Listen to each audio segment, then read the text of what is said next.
সব নবীকে আল্লাহ একটা করে দোয়া দিয়েছেন, নবী দোয়া করলেই কবুল। সব নবীরা ওই দোয়া করে ফেলেছে দুনিয়াতে। বিশ্বনবী বলেন আমি করি নাই, আমি দুনিয়ার বুকে কঠিন বিপদে পড়েও কোনোদিন করি নাই। আমি আমার স্পেশাল দোয়াটা কিয়ামতের দিন আমার গুনাহগার উম্মতকে সুপারিশের জন্য রেখে দিয়েছি। আজকে আমি তোমার দরবারে দাঁড়িয়ে কিয়ামতের দিন ওই দোয়াটা করছি, আল্লাহ আমার যে উম্মতের হৃদয়ে যাররা পরিমাণ ঈমান আছে, আমার একটা উম্মতকেও তুমি জাহান্নামে ঢোকাতে পারবা না।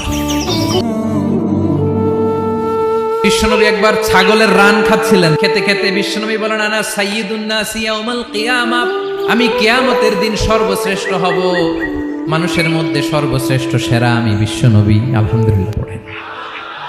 বিশ্বনবী বলেন সেদিনটা বড্ড ভয়ঙ্কর, সেদিন কেউ কারো কোনো উপকারে আসবে না, বন্ধু বন্ধুর কাজে আসবে না, স্ত্রী স্বামীর উপকারে আসবে না, স্বামী স্ত্রীর উপকারে আসবে না, পীর সাহেব মুরিদরে বাঁচাতে পারবে না, মুরিদ পীর সাহেবরে বাঁচাতে পারবে না।